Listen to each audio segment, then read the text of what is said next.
Like him, I killed in the name of good. But the violence of my life pulled my soul towards the darkness. But I fought and freed my soul. Now I watch for others like me. Men are the ones who create evil on Earth. It is the choices they make that enslave their souls to hell. This is the test.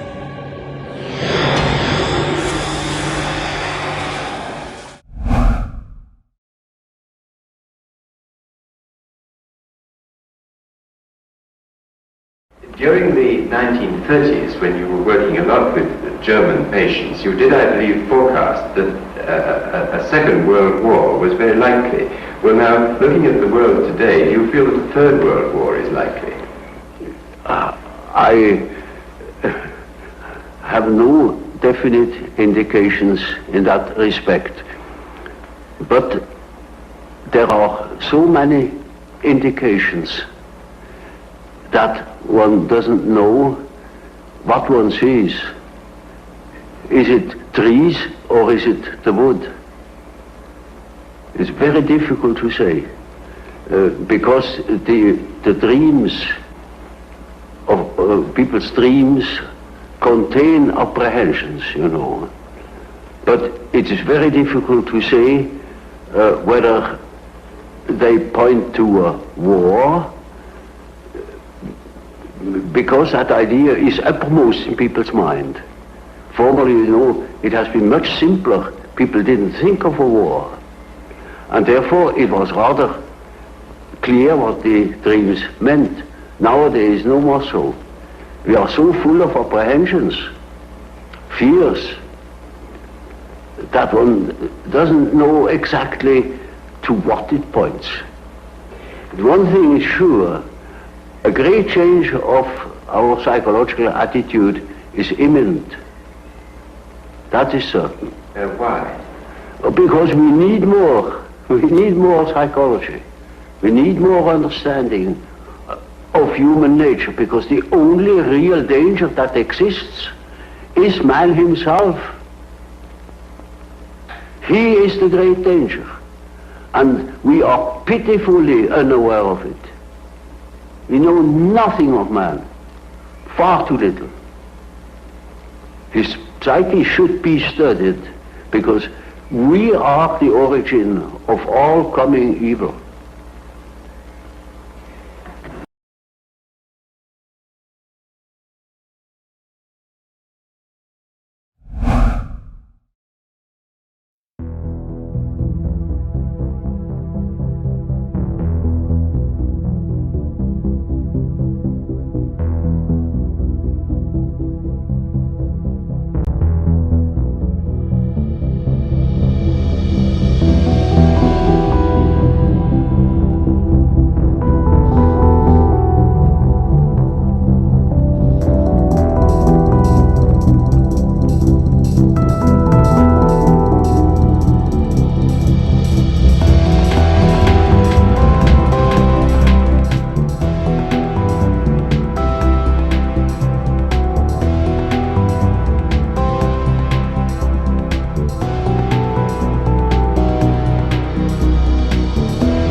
Welcome to The Creature of Control, today from the studios of tylerbloyer.com. And today is June 10th, 2023. We are recording this live as usual, and we'll go through a few things today, where you can find the live recording or the live streams when they happen, and also how to catch the replays as well. But as you can see today, we're actually going into and covering something that I've been working on and a concept I've been discussing for a while now, the creature of control. So I appreciate y'all for joining and being here for the live production. And again, I'm going to cover here just a few things because there have been some problems with Odysee and a little bit of stream delay or maybe even some choppiness. So if we just look really quick, you can see here that I am live on Odysee, and let's just crop this camera in a little bit better here. But we also stream live on freedomsrising.live, and if all goes well, let's give this a refresh. We should see this also streaming over at freedomsrising.live. Yep, there it is. So there's a Twitch stream as well that you can watch. If for some reason you're having a problem and you are watching live with the Odysee player, which does seem to be a little bit jumpy sometimes, then you can jump over to freedomsrising.live, and that should work a little bit better because I think their platform can handle, more pressure than Odysee can, apparently. I don't think what I'm doing is causing a lot of pressure on Odysee. I just think that they have, a limited capability in that way. As you can see, like, it seems to be coming in here fine. On my mobile, it's a little choppy, I noticed, and I'd monitor the stream on my mobile. Here, it looks really solid. I mean, it's playing. Doesn't appear to be any delay on the browser tab, and I'm all, that my mobile is connected to the same internet line right now. So anyway, there's those options. If you're at my website, tylerbloyer.com, then you can click on the banner here at the top to get to freedomsrising.live, and then also click this button here will take you to that live stream, and then in the menu you can even go to live show and see the live show embedded there. Not that it matters if we're watching. That's weird. It says click here wasn't live. I don't know. Yeah, again, it's the live stream does seem to be working fine. So those are the ways to watch that. Now, a lot of the people are going to be watching this in the future, so all that doesn't necessarily really matter and apply. So we won't spend too much more time on it. Now, again, the creature of control, I also have as a main sort of point here in my web brain and the web brain is actually called the creature of control because it's more documenting and linking together the control systems, and something that I do need to keep tabs on updating, but I have over the years, added quite a few links in here to the creature of control web brain. So if you're interested in following along from that perspective, like here we see that the technological control system is implemented by the technophiles. That's a Neil Postman-ism. And there's also linked over here Between Two Ages, America's Role in the Technotronic Era by Zbig Brzezinsk. Technopoly, that's a Neil Postman. And then what's Technophiles? That's part of Technocracy. So that's the way to kind of navigate this. These are resources on the left. So you have Anthony Sutton, Postman. These things are related. And then you have, what started technocracy. We have the history of banking cartels, the Cecil Rhodes dream, collectivism, cybernetics, the dark occult, Fabian society, utopian socialism. So again, these are really, all, again, the central tenet here, the central idea is the creature. Eugenics, population control, quite a few links in there for that. And that can be found at the website if you go to the menu and go to the creature web brain. You'll find that on the menu button there.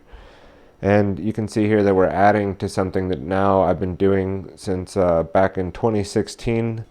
Actually, yeah, that's not right. 2015 were some of the first episodes of The Creature of Control. You can see that here. The first episode was Who is the Creature? How to Identify the Psychopaths in Our Midst. And then recently we covered The Climate of Control.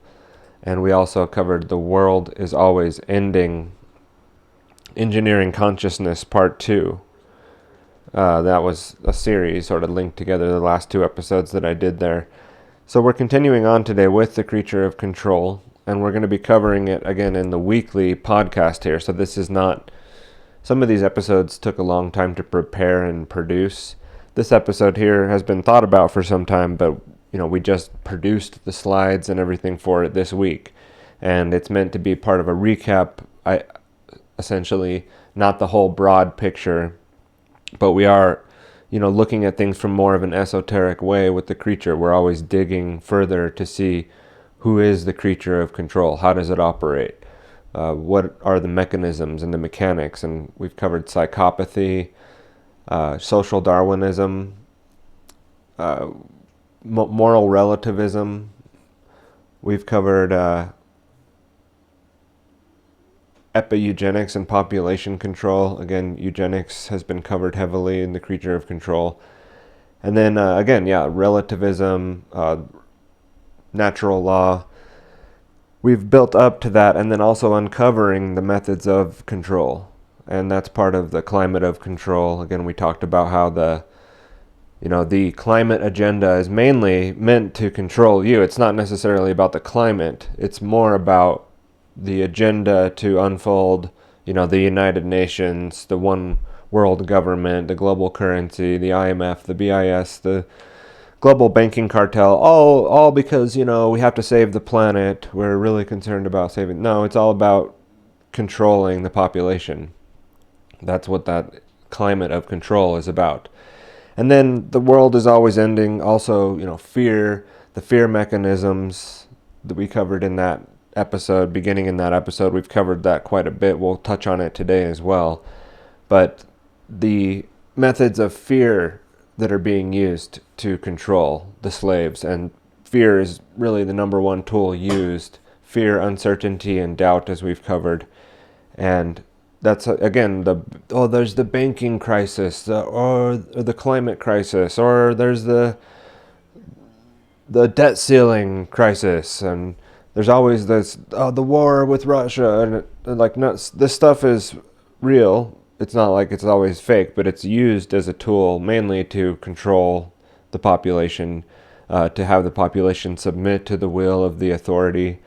And so, the debt ceiling isn't going to be extended for the 90th time that we've pulled these shenanigans, and those who haven't been paying attention to the complete clown world show going on in politics, I don't really do that anymore. I'm not paying attention to what is Congress going to do now. That's all just a show put on to mind control the public and put out the narratives to control the public's opinion and the mass consciousness manipulation. And it's really more of a they're casting spells through the media, through the messages that come through Congress, through the White House press secretary conferences. These are all shows essentially set up in order to manipulate the public. And a big one is, everything's always ending. There's always these big problems, and or even in the people in the sovereign, freedom, truth movement situations, they are perpetuating this, the prepper porn stuff, and I've got my solar set up, and I've got my thing set up, so I'm good. These guys that think that that's how we're going to fight tyranny, that's how we're going to actually change things on the planet. We're going to actually enact change in other people's consciousness by basically bugging out and going off grid. And I'm not opposed to those things, and it's a personal interest of mine to become more self-reliant, and I think that that's also a solution we can talk about. So I'm not saying having backup power and things are stupid. I'm not saying that at all, and it's really smart, actually. It's really part of my lifestyle is to build in default tolerance, redundancy, and failover systems, and things like that. It's computing philosophy and concept that I've learned in that world, but it applies to everything. I mean, it applies to, the Swiss Army knife that I carry. I also carry a backup of the exact same one in my bag, because if I happen to drop the one or lose the one in my pocket, then I've got one in my, so it's not stupid, but what the point is that the fear, and then also that my freedom, like, well, I've got my bug out bag situation, I've got my situation all fixed up, and so since I'm taken care of, like, that's, and there's a lot of selfishness in that, and there's not, selfishness itself is also not totally negative, but that idea sort of that's now the tool to fix the problem is for you to have your setup all set up, out in the woods or whatever. And if that's all that you're doing to approach the situation, then I think that, again, with the world is always ending cult, a lot of those guys that I'm talking about, a lot of those people, those gals and guys in that mindset are also like, well, the big banking thing is coming, for the last 50 years, the big banking thing. And there is a lot happening in banking and in the economy right now, obviously, and there's going to be massive shifts and probably a lot of turbulence. But to shape our life around these things, to shape our actions, our thoughts, everything we're about around these concepts, it's reacting to that fear. It's just living in fear, essentially. It's always the big boogeyman around the corner thing that's going to happen.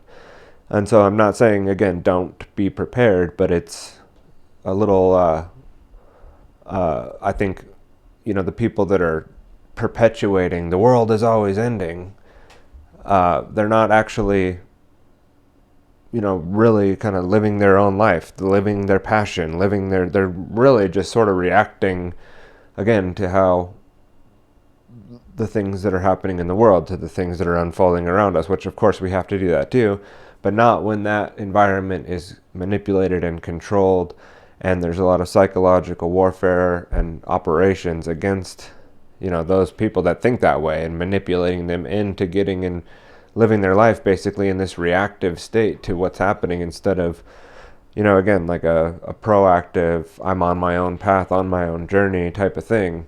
It's more always like, oh, well, if I can prepare for all these different EMP or nuclear bomb scenarios that are going to happen, and then I have my backup supplies and my food all set up, then that's my freedom. And it's like, really, you're just kind of living in fear and scarcity mentality. And, it's not, like I said, not be prepared. That's stupid. You should definitely be prepared for things. But, I think we all know what I mean about, like, the obsessive preparedness. I don't know why I'm getting into this tangent so much when we have so much other things to cover today, but I did want to go a little bit like I did there over the history of the creature of control, as far as how we've covered it here on TylerBloyer.com, and then that today is really, not like a new concept, but rather a reiteration of the concept, some review, and some new ways of looking at this thing, breaking down the creature of control. So you saw in the beginning there, we need more psychology, we need more understanding of human nature, from Carl Jung there. Excellent little clip to start us off. So, and we're going to have some more things from Jung today, so we'll get into that. All right, so let's go ahead and jump into the slideshow for today. And we have the title card here again, Creature of Control, the subtitle, Unveiling Modern Slavery's Invisible Chains. And, some of these generative AIs can help you come up with a creative title. Obviously, back when I came up with the concept of creature of control, we didn't have these same tools available, but I did play around with it a little bit today to get that subtitle, and even some of the topics spliced in to the show that I gleaned from asking ChatGPT a few questions. I'm not a total prude when it comes to AI and those things. I think that we should actually use the tools especially for freedom. You know, like Twitch, you saw I was using Twitch. Twitch is used mainly for gaming. Someone can start a gaming channel and just streaming their games and get hundreds of subscribers relatively easily and thousands of views and platform themselves out there, you know, just discussing games and things like that. Now, again, I'm not really opposed to that completely, but it shows you the kind of world we live in when, you know, I think the episode I put out last week has under, you know, a handful of views or a couple handfuls of views on Odysee, which Odysee isn't a very popular platform, and I'm not going to go back to YouTube just because the audience is there, and I'm not really into live streaming on the LifeLog thing either, where people are at right now. No one's really scrolling Odysee, but the live again isn't really meant to be, oh, let me get a bunch of people interacting with this, and it's more about my workflow more than anything. So of course I would love to interact and do live call-in shows and have a room where people can come in and we can talk and people can ask questions and we can do those things. But my point was that, what was my point exactly? Oh, we can use these tools for freedom. We can use Twitch, which is a gaming thing where people are really just streaming games. And I'm using it actually to 24/7 live stream Freedom's Rising on there because it's a decent back-end platform. I've been playing around with Odysee, as you can see, and we'll try some other things. Maybe one day Freedom's Rising won't be on Twitch. Float was a potential candidate that I was hoping for, you know, but Float has sunk under at this point. I think Float took some shots to the bow there, and their ship sank, as far as I understand. I don't think I'll be ever getting back the investment I made in the platform, even though we were promised there were going to be tokens and things, a community, economy, you know, that never came to fruition. And anyhow, so the idea is to start utilizing things like AI for freedom. So if it helps us put out our content, if it helps us have a little bit better copywriting on our website or our titles, then, you know, I think we should be using it in that way. I think it's foolish actually to go and say, well, I'm not going to use that stuff because, well, then you're not going to understand the tools that are being used to control you, like, at all. We probably don't even now understand, you know, the forms or different variations or different types of AI that something like, you know, the United States military has the ability to use, or the intelligence agencies or apparatus have, you know, really the dark occult controllers of this world. What sort of AI tools are they looking at? You know, I'm sure that they're looking at it. So if we're not going to do like what we're doing here today with the creature of control, investigating how the control system works, investigating how our own faults and things inside of us perpetuate the control system. We have to look at those things, and that's what we do here in The Creature of Control. Again, something you can find at tylerbloyer.com, the rest of that. And we are live streaming today on freedomsrising.live. And then this post will also be going up onto the One Great Work Network. You can find my work as well as many other content creators over there. A website and project that was started by Mark Passio to help platform other people doing the great work over there at the onegreatworknetwork.com, where we are ending slavery one mind at a time. Again, today we are going into unveiling modern slavery's invisible chains here on The Creature of Control. And the first slide, again, we're going to start with Jung. Until you make unconscious conscious, it will direct your life, and you will call it fate. So until you make the unconscious conscious, well, how do we go about that? If it's unconscious, then how are we going to access the unconscious if we're not conscious of the unconscious, or we can't access it? Why is it called the unconscious? How do we make it conscious? But I think what he's saying here is that until we deal with things internally, until we do that shadow work, probably as Jung would put it, then we will continue to have things manifest in our life which we we may try to understand and try to intellectualize and, think that we know why the things are happening to us in a certain way. Or you might be drawing and attracting things to you repeatedly, or in a way that, sort of keeps coming up in front of you in various forms to deal with, because you're not dealing with it internally. You're not dealing with it yourself. So, life has a way, and natural law has a way of presenting to you the things that you're maybe hiding from and trying to run away with, or run away from, such as addressing, like the incredibly tyrannical, out of control, completely corrupt, completely sold out government that we have. We'll continue to keep trying to fix it and patch it and mold it and vote it right and correct, and not addressing all the corruption. We just keep dusting it under the rug, right? And what happens is just getting bigger and stronger and more aggressive and more in our face, more tyrannical, because we're refusing to address the problem. That's on the micro and macrocosm, as a whole, as a collective, the things that we are ignoring, the things that we will not address, and then on the inside as well, on a personal level, this applies. That's more where it was meant to apply from Jung. There, I'm the one extrapolating out to the larger dragon, that was a baby dragon that we are bringing about. And so from Ephesians 6:12, for our struggle is not against flesh and blood, but against the rulers, against the powers, against the world forces of this darkness, against the spiritual forces of wickedness in the heavenly places. And it is a spiritual battle, and it's not, it's something that it isn't necessarily a fight in the street that we've got to take arms to and grab our muskets, right? But it's a hidden force, an occulted power behind the scenes manipulating our reality. And the way that we address that is through a spiritual journey.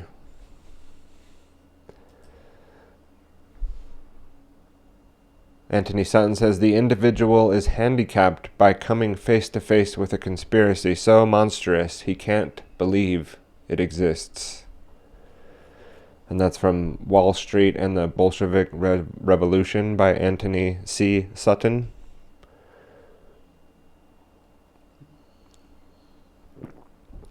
Handicapped by coming face to face with a conspiracy so monstrous he cannot believe it exists. So, again, we'd rather hide from the truth. We'd rather, and when I say we, I'm talking about, the masses, not necessarily you and I, not necessarily the type of person that would sit down to watch a show like this, or to watch a presentation like this, but in general. And then also, with some of this stuff, we shouldn't always just say, well, that doesn't apply to me. That just applies to all those asleep people out there, right? That's just all the asleep people on the planet, all those status slaves out there.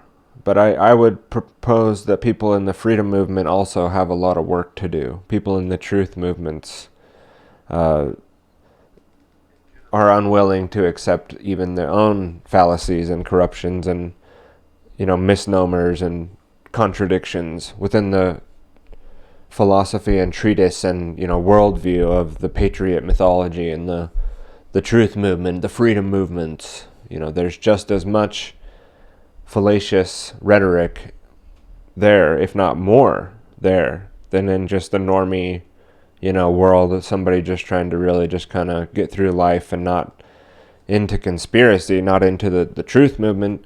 I would say that there's people that I know in the truth movement, in the freedom movements, that are more so in a state of, psychological dismay, to put it mildly. They're in a state of extremist thinking in a lot of cases, and again, allowing that fear to cloud their judgment. The world is always ending, people, right, are really allowing all the fear out there, even in the alternative media movement, to really cloud and their judgment, and to really get them in a state of reactive, a lot of the times overreactive, shaking up, not necessarily waking up, but a full-on shaken up,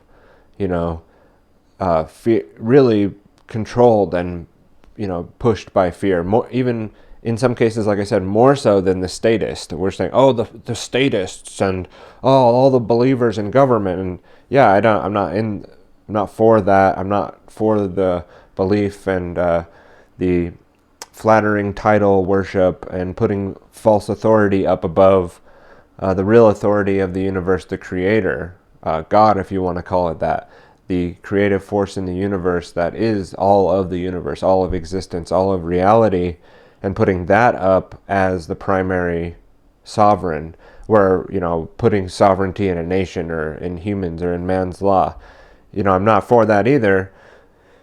But a lot of the time, those people are just sort of going along with the group mentality. They're not even necessarily as much reacting to the fear. Now, the reason why government exists is because of fear and a lack of love and true self-care and self-knowledge and knowing thyself.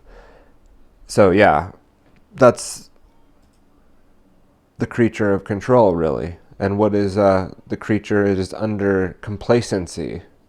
So not always just full-blown fear causes me to vote for wars in Iraq, although that was obviously the case there with that mind control technique. And, in post 9/11 world and the freedom, the Patriot Act and all those things, right, were accepted and agreed to because of fear, but it's also complacency. Oh, the Patriot Act? That sounds like a good thing to me. And really what it is controlling and spying on your ass, or at least admitting it now at that point, as if they hadn't been doing it before then. But, getting out on paper that, hey, yeah, we're going to basically be listening and watching and monitoring everything you say. But it's only this temporary time with the war on terror, So the complacent person just deals, okay, the new normal, the new thing that I'm going to just follow along with how people are going. So it's a tendency to remain satisfied with the status quo, hindering our efforts to break free from mental slavery. So, as long as I've got my big, giant hypnotizing box and my thing of popcorn here and my left-right donkey cult false paradigm of mental slavery, but as long as I'm in this nice warm room and got my food and everything, I'm good to go. So, I don't really care. What do I have to hide? As you hear people say, I don't care if they spy on everything that we do. What do I have to hide?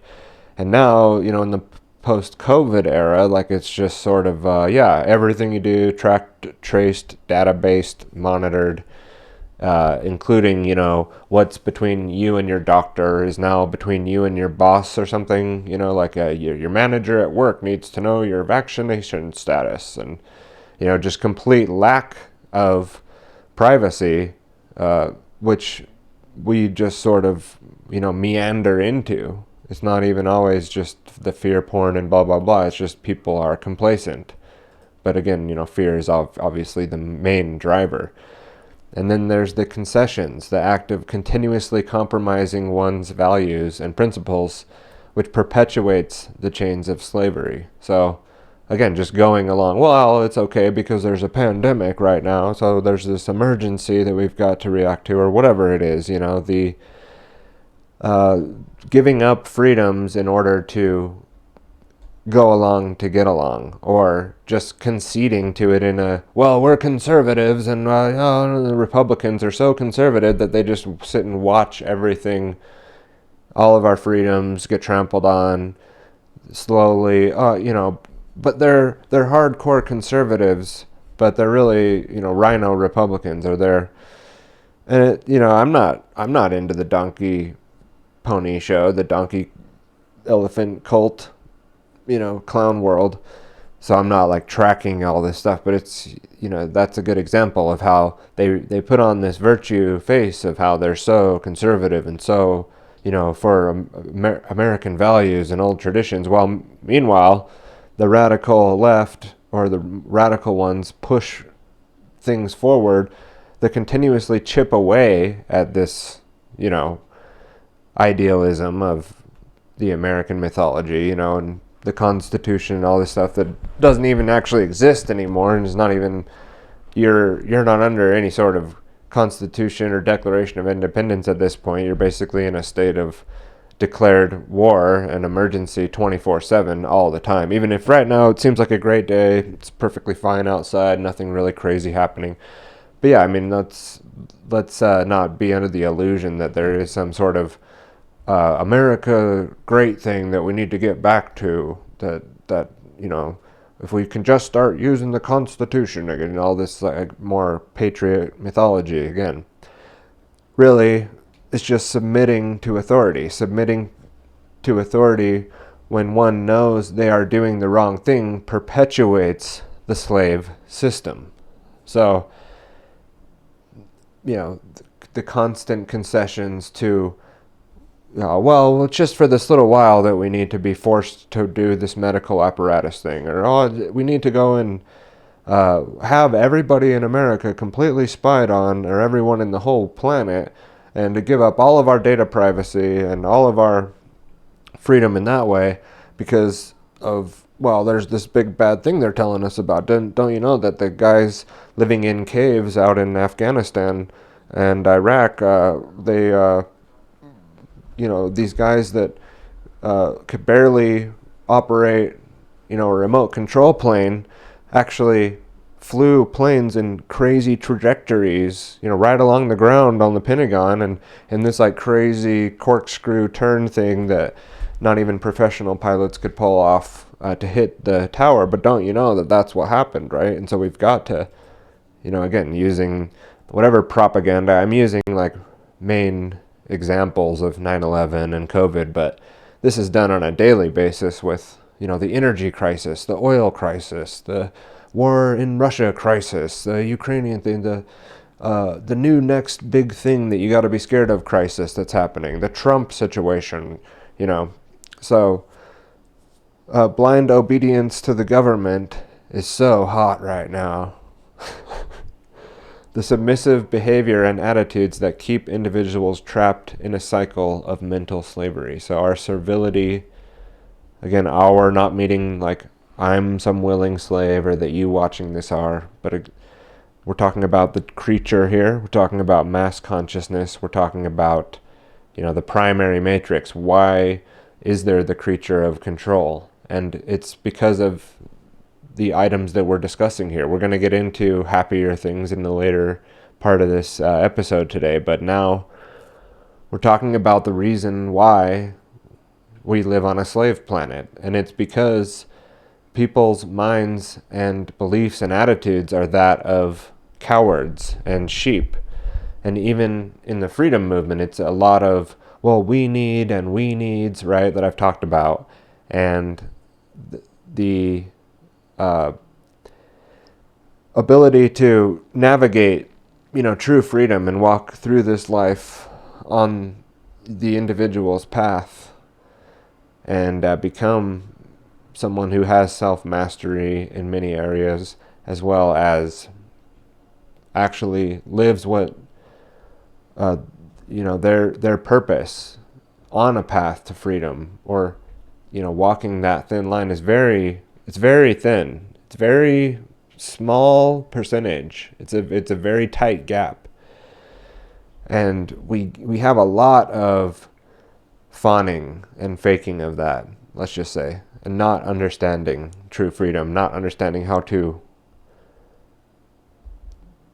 use the tools that we have available now to actually affect change in consciousness in other people. And why can't we do that? Because they're acquiescing to tyranny. They're acquiescing to the lies in the media.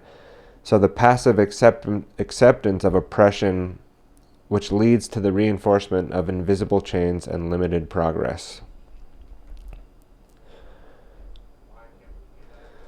So again, these things are all tied together in a general theme that this is where humanity's at. Now this guy kind of looks like a little child. He's got his bib on. He's got, mommy feeding him some food, and he kind of has a little bit of a sour look on his face, but he's probably going to take that bite. He's probably going to, that's why he's got the bib on and he's in his chair, because he's going to take it. He's going to go along with it, even if he's kind of, I don't know, a little bit skeptical and everything. And it's a big part of, the theme in George Orwell's 1984. War is peace, freedom is slavery. Just go along, even if it doesn't make sense, even if it's a total contradiction. Big Brother is watching you. And so you better just acquiesce. You better go along to get along, right? Even if, war is peace? We've always been at war with Eurasia? I thought it was Oceania that we were, but, oh well, we better not stand out too much. We don't want to end up like this guy here, getting blown away here by this order-following Nazi scum in any number of examples you could give of mass genocide.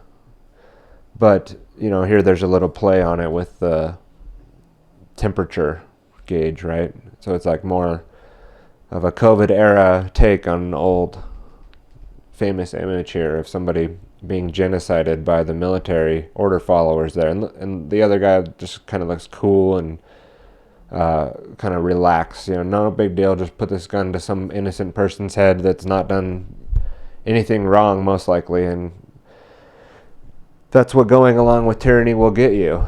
Going along with tyranny will absolutely create more extreme forms of tyranny. So, and you saw what people chose to do with the tyrannical pandemic, with the COVID thing, was to go along. Most people absolutely were like, yeah, this is a little bit tyrannical, but they probably didn't even go that deep into, past the frontal cortex was not used. It's all was amygdala, base level, reptilian complex thinking.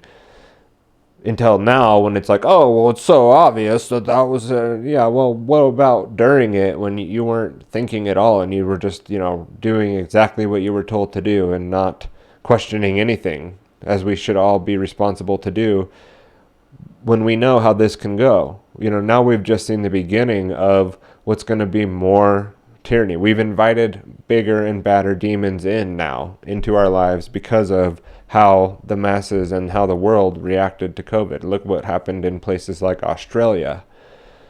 Just as one, sort of Western culture that should be more familiar to us over here in this part of the world.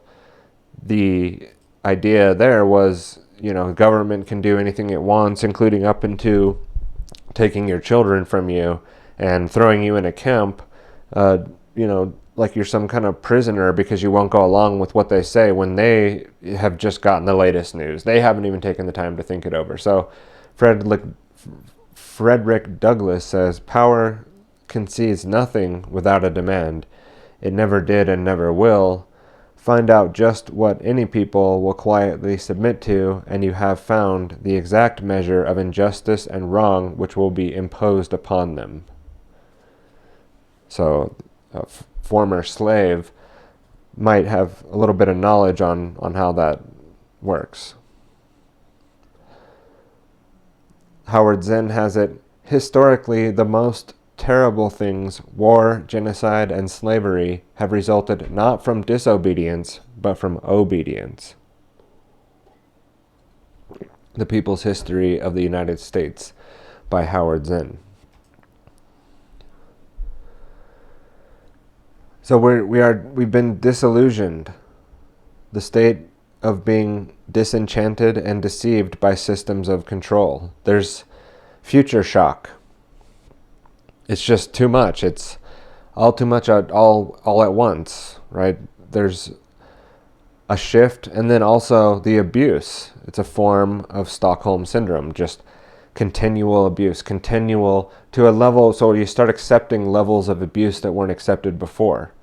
And then getting to the point where you just, I don't give a shit anymore, just give me the thing that gets us to the next thing, Give me the injection so I can get on with it, get on with life. And not examining, what's actually happening to our autonomy, not examining what's happening to our freedom and what we're leaving behind. The legacy of this era is going to be conceding slaves that got whipped by tyranny into hopefully a point of action and a call to arms and action, and not just weapons, but also heraldry and acting more in the private and acting as not a slave in their system, in their legal matrix, but actually using the legal matrix in a way that makes you more in the private. Again, but we're not going to do that. We're this puppet here on strings in this image. For those on the audio podcast today, you really probably should just go watch the video podcast. The audio feed today is just an advertisement that you probably want the visuals. Here you have the Illuminati-controlled puppet of our masters, right? The hidden scene, the hidden hand behind the scenes, the ones casting the spells, putting people in a state of disenchantment, of, just more addiction to the phone, more addiction to the silicon chips, more addiction to the screens, because at least that world gives you some dopamine hits that are, easily accessible. And, let me not take control of my own life. Let me not work on the things that I need to work on to grow and to help others and to build that community and exit the matrix. You can't. You've been completely hypnotized. You're in La La Land. You're under CIA MK Ultra mind control. Your feeds are not algorithms of giving you what you need and what you should hear, but what the government wants you to think and know. What the government wants you to know and hear and think. So during times when there's an election happening and this individual's laptop gets left out with all kinds of pictures of him banging hookers and snorting blow and smoking crack, well, we're not allowed to talk about that right now. I mean, so the rampant corruption is so in our face that we are numb to the next big scandal, you see. Oh, well, okay, so there, I got a message that OBS had disconnected. It's reconnecting. There's like all kinds of messages coming up now. I don't know what OBS is doing. It's having a problem. So, hopefully we're still on Odysee. Either way, the recording's still going, so we're not going to let this interrupt us too much. If there's problems on OBS, then there's problems on OBS. The live stream on freedomsrising.live, guys, is going to be, if you're having problems today with Odysee, you can probably catch this a lot easier on freedomsrising.live. Just FYI, okay? It seems to be up still. I mean, I'm still on, as far as I can tell. I'm checking here. Looks like it's okay. I'm just getting some weird messages. Again, we have some fault tolerance built into the system here, so hopefully we can keep this ship moving. But yeah, back to this slide. Again, just one example here. I mean, this is not even the best example. This is just an example of how these scandals come out, and now we have it.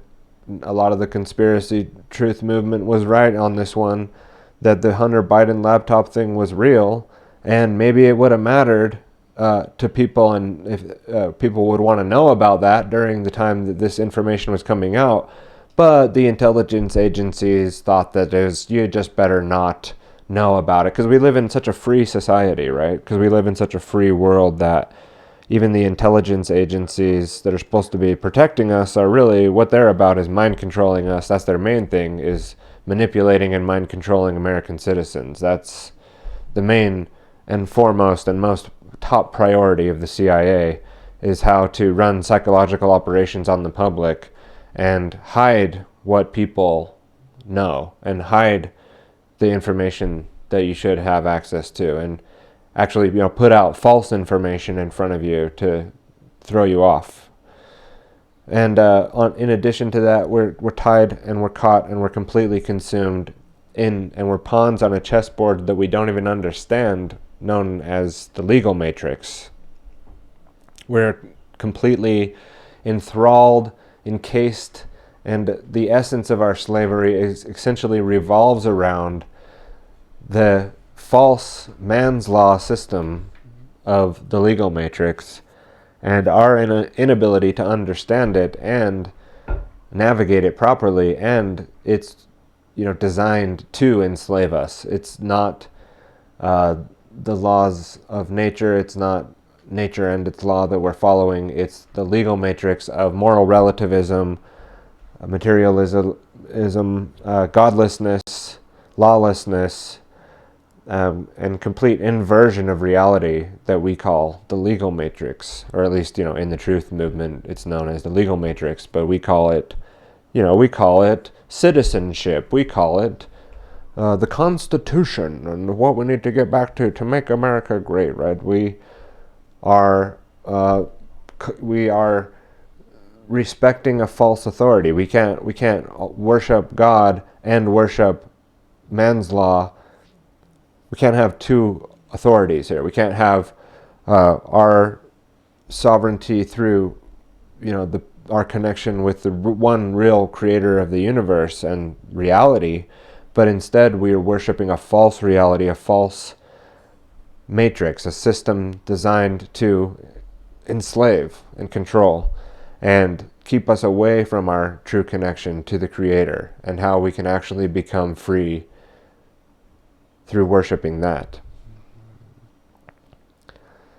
So again, we've been subdued by this legal matrix. We've been given a number. We are the prisoner in Patrick McGowan's The Prisoner series. You are number 6. Who is number 1? And the answer to that question we'll get to at the end of the episode here. So, we've been subdued by the legal matrix, a state where individuals or society feel overwhelmed and restricted by complex legal systems, leading to a loss of autonomy and freedom. It implies an over-reliance on the law, encroachment of privacy, burdensome regulations, and a disconnect between the law and justice. And that leads to part of the complacency that we talked about before, and the disillusionment, of a system that we don't understand and that we can't understand, and that we're not able to navigate properly. And then we can see that it's not actually serving justice, but just protecting the overlords, right? It's just protecting the elite. It's just protecting the psychopaths. It's protecting the pedophiles. It's not that there's not justice done through the law, and it's not that contracts can't be enforced through the court system or something like that, or disputes handled. And it's not like we've created wonderful, brilliant alternatives in the freedom community or the truth movement, right? It's not like we've created this perfect utopian system over here where if we could just walk over here and use this system instead. This is more of the we've got to build the better systems in order to let the old systems be obsolete type thing, right? We've got to actually have an alternative. We need to understand how to use the current system that we're enslaved by more to our advantage, I think. Through things like a private membership association and PMAs, or through trust law, essentially. And there's probably so much shenanigans and bullshit out there that people even hearing me say those things are like, that's a scam, that's all. Yeah, there probably is a lot of scams out there in that realm that I'm talking about, but I do think there's a pragmatic way to go about navigating using their system against them in a way, and not just, we're just not going to use it at all. And some of this stuff, again, there's all this patriot mythology about taking back your straw man, and if we could just, file the right 509308.c document or whatever, and we'll tell the IRS that we're actually a church or whatever. And, there's all this stuff about actually, like, in their law would be like evading taxes that's going to get you totally thrown in the can. And all this again, patriot mythology. Well, there's also things that are actually real that you can use, such as like private membership associations, which is what our government really actually is. The people that started the government came from private membership associations like the Freemasons and the Illuminati or other organizations that are actually legitimate PMAs. The Mormon Church is a PMA. It's actually something that's not your traditional non-profit. It's more, again, it comes from Masonry. They're using the same tactics that the Masons use, and many other organizations and many things that you probably interact with on a daily basis that you don't even really understand is a private membership organization because we're so lost in the legal matrix. Again, fear keeps us in control. Fear is utilized to manipulate and maintain mental slavery. Those lost and stuck in fear reaction and fear thinking, whether in the freedom movements or whether in your normie, just everyday person, they're in the fear complex. The fear of what's going to happen, fear of the next big thing, fear of the next stock market crash, fear of my 401k is going to go away, fear of the COVID, fear of the viruses. You still see people wearing masks, and now they're bringing back more fear with the more masks. Again, it's regulated. Oh, now shit's passing around again, and there's other stuff that we're spraying in the air on you that you got to protect. There's other things there's now the monkeypox, and it's now the pandemic number 2's on its way, and they're not going to stop. Like, that's why we're taking the time here to discuss it. That's why we're actually going to go into depth and continue to go in depth on these topics, because this stuff, folks, is not going away. This stuff is the traditional, lifelong, this is the stuff that they use. These are the techniques.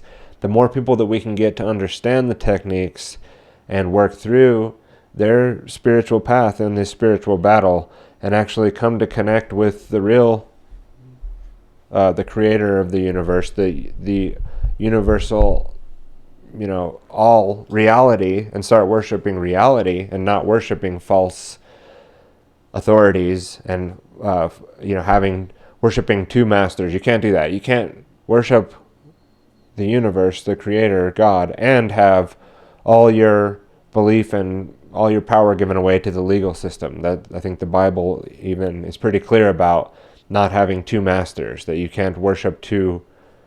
One of them is a false god, and you can't also, follow God and Jesus and be part of the false God's law. That's the problem, is we're giving these flattering titles authority over us and submitting to that legal matrix because of fear and because of indoctrination and because of mind control and because of coercion and because of violence and duress forced upon us and those things. But the main mechanism for that control is through fear. Giving into fear and allowing it to control your decision making will cause irrational decision making and crying out for authority to save you. Right? So as Patrick Henry had it, fear is the passion of slaves. Again, the main tools that we've discussed in The Creature of Control, in the episode on the climate of control, as well as The World Is Always Ending, was the fear, uncertainty, and doubt. In Fear We Trust was the subtitle of Quantitative Warfare was another episode that we've done recently on this. And so maybe that quantitative warfare episode needs to be put into the Creature of Control series. I think it does fit in. So we won't go in too much depth on that, but the three main pillars, fear, uncertainty, and doubt. What's going to happen? We're not exactly sure. The climate is, the oceans are rising, Putin is getting ready to launch the nukes, and Biden is falling upstairs. That's part of the operation, right? Making this befuddled fool of a president look like it's like a reverse psychological operation where instead of, the brilliant, stunning leader that just drips in masculinity and everyone is eager to hop on the bandwagon to trust. Instead, it's like, really? This guy's got his hands on the buttons? This guy's the one that's in control? And he's like drooling, doesn't know where he's at, and falling upstairs. That's sort of this uncertainty and doubt aspect. Well, I guess we're just going to have the New World Order and the One World Government and Klaus Schwab and the World Economic Forum and the United Nations step in here because, our president and our monetary system is completely falling apart here. It's part of the operation. So that societal conditioning, understanding the impact of societal norms and expectations on perpetuating the mental slavery is an important aspect of understanding the creature of control here.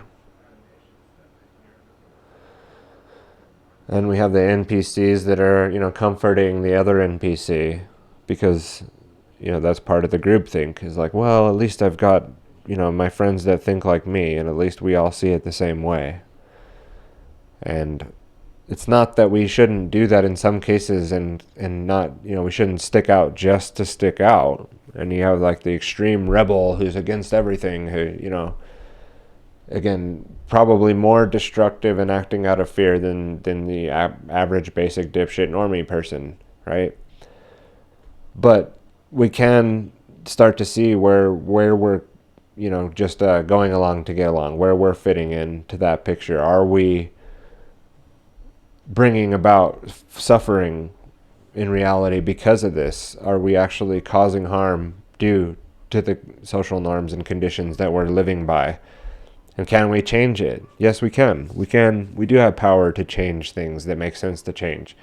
It doesn't mean we just go rip it all up and throw it out and just turn everything over, but we can recognize where it makes sense to do the right thing and where we can make those improvements and not just go along to get along. But the creature of control, here Robert Anton Wilson has it, the control of consciousness determines the nature of reality. So those manipulating consciousness, those that are able to manipulate mass consciousness, they're the ones really kind of creating our reality. Now we can create reality, we can control our consciousness, we can start to understand and put in antivirus and start to put in ways to defend ourselves against that manipulation of consciousness and to start to create our own reality and start to determine the nature of reality, really meaning manifesting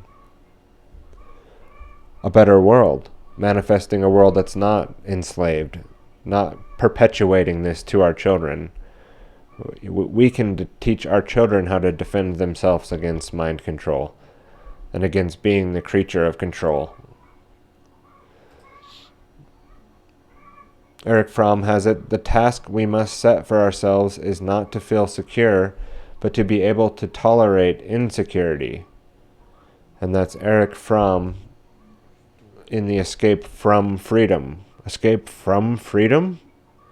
What does he mean, escape from freedom? Again, most people are running away from freedom. Most people do not want to take on the responsibilities of even the pursuit of freedom. And that's mainly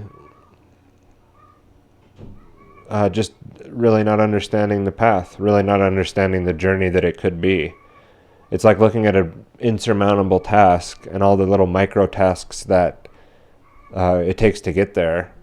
And instead of being like, well, let me start with these smaller tasks and we'll just, start to knock some of this stuff out and build some progress, that task is very much too insurmountable for me to start and begin down that path. So I'm just gonna, not even begin to go down that path. I'd much rather be back in the groupthink dynamic with the NPCs. I'd much rather just kind of, push the little thing forward that I need to push forward each day. And what he's saying here is, getting outside of that shell. Another way to put it, with Søren Kierkegaard, Mr. Søren Kierkegaard, Danish philosopher, I believe. He says, anxiety is the dizziness of freedom. So, recognizing that within us it creates an anxiety. And got all these people, oh, the anxiety is pushing me into depression. I'm just so anxious and so... Well, what if that anxiety that Kierkegaard here is talking about is a positive anxiety? What if this is the type of thing we need? What if we need to feel a little bit anxious about how things are going? Need to feel a little bit, not about how things are going, like, oh, things aren't going so well. What I mean is, like, when you put your hands on the reins and you're in control now. And that can cause anxiety in people. And that anxiety can cause, crippling depression. But why? Why isn't that anxiety your friend in some ways? Isn't that anxiety that we are not here forever, that we're not, and then we can see what we're leaving behind, and we need to address it, we need to get to it, and we only have so much time, we only have this short sprint, and then there's the beginning and the end, and those are different than the sprint part. And what do we do when we get more towards the end? Is it just, oh man, I'm just watching your 401k, watching the stock market and really just hoping you can ride it out? Or do we have some more responsibility and more things that we can do? Or is that a level of anxiety that's too much to handle, with the modern, soft, weak people that we have? Well, we're under media manipulation. We're under heavy mind control. The most dangerous weapon is not a gun. The most dangerous weapon is a government-controlled media. And that's sort of a childish way to look at it. The government-controlled media is not just controlled by the government. It's controlled and manipulated by outside forces, by things behind the scenes, by the dark occultists actually operating things behind the scenes. So,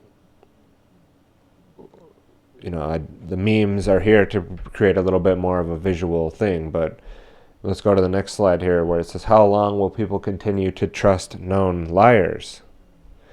And the weapons of mass deception are these media outlets. I'll tell you nowadays is actually just as much, if not more so, through alternative media outlets. So you have, these are sort of the boomer way of looking at it here with CNBC and CNN and no, those outlets are still used, but that's not where people's attention are now. And now you have the characters in the alternative media that we have to deal with, and we have to be aware of that the manipulation is also done, and mainly more so done now through platforms that you're more familiar with. Unless you're still sort of stuck in the old paradigm of just flipping on the news and watching MSNBC or something like that. But again, the meme isn't supposed to portray the whole message. It's more of a visual aesthetic here added to the slide. Aldous Huxley, one of the choir singers of the New World Order's praises and foreteller of all things happening in the future because he was privy to such things, as sort of a background insider, says, the greatest triumphs of propaganda have been accomplished not by doing something, but by refraining from doing. Great is truth, but still greater from a practical point of view is silence about truth. David Rockefeller, at a Bilderberg meeting in Baden, Germany, 1991, says, we are grateful to the Washington Post, the New York Times, Time Magazine, and other great publications whose directors have attended our meetings and respected their promises of discretion for almost 40 years. It would have been impossible for us to develop our plan for the world if we had been subjected to the lights of publicity during those years. But the world is more sophisticated and prepared to match toward a world government. The supernatural sovereignty of an intellectual elite and world bankers is surely preferable to the nation's auto-determination practiced in past centuries. So that's actually a quote that I believe there's audio of, and People might say, oh, well, that's a bunch of bullshit. That's conspiracy. That's actually, David Rockefeller himself thanking the media for covering up what the Trilateral Commission, what the CFR, these front groups are, and what they're actually doing in the background as they work to bring about the, new world order. And, he's really thankful that the media didn't blow up his spot during that time and let everybody know what was going on, because, that would have really made it a lot harder for them to, carry out their plans and goals. So, we really appreciate all you whores in the media for not, for being good little slaves and good little dogs on chains, and basically our little ponies that we parade around and feed the Americans' brains full of absolute garbage and shit. We really appreciate you for being that way and not, getting involved in blowing up our spot there. Why do we tolerate this stuff? Why do we tolerate being lied to by known liars? Why do we tolerate being victims in that way and accept that? Because we have forms of learned helplessness. Because the chains are loose and maybe could be broken, like we see in the image there, but we're not gonna understand how to take them off. So recognizing the psychological concept of learned helplessness and its implications for mental slavery is key to understanding the creature of control. Scarcity mentality, the idea that you always kind of need the official paradigm, the official school and way of doing things in order to do something properly. Like that you can't actually be an autodidactic. You can't learn things yourself. How am I going to homeschool my children? I don't know everything to teach them. I don't know, right? That's a form of learned helplessness. Like we have tools available now that can help us homeschool our children, and it's the right thing to do. And we're tired of seeing these school shootings. We're tired of all the drag queen story time stuff. Like, just take responsibility and homeschool your children. But through learned helplessness, we hear people all the time say, well, I don't know, I couldn't do that. How could I do that? I gotta go to my job, and I gotta work my thing, and I gotta da-da-da. Just like this form of like, I can't do what I'm responsible to do because that this again, the dependency on the system, this dependency on, the structure as it's set up, that we need to go through the common core mechanisms.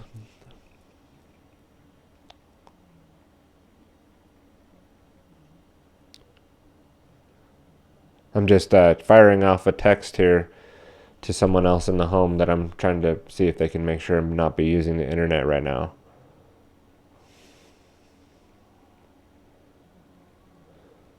Because he has some friends over and he might be doing that, not knowing that he's kind of competing with me on the bandwidth here.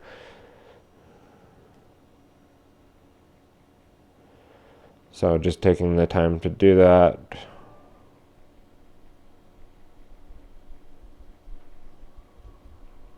And need the internet. Okay.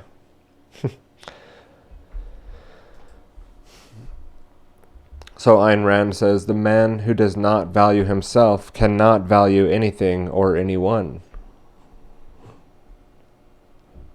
Just really deep there on what we're talking about there.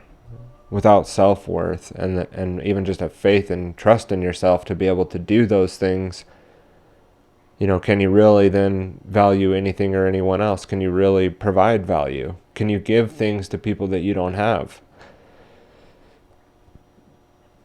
Or have for yourself? If you don't value yourself, can you value... What's the point of valuing other things? If you're okay being a total slave, then what's the point? What is the point of living in a world where there's no freedom? At that point, what is the point? And what are we doing? What are we passing along to our children here?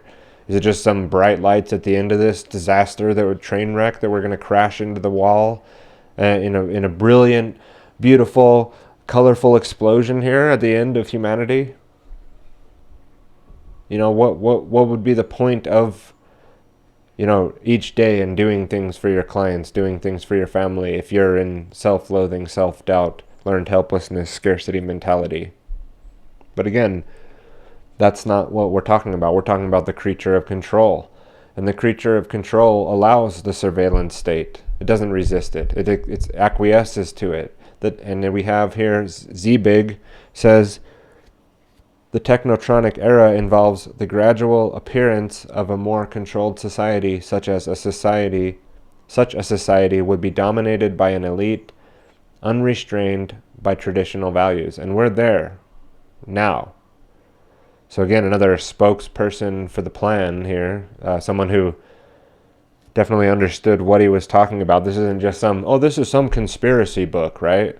This is like the Ayn Randian, she's, talking about selfishness and these things. And Zbig, he's just, no, this is someone who understood the grand chessboard. He understood the overall picture with where things were headed globally.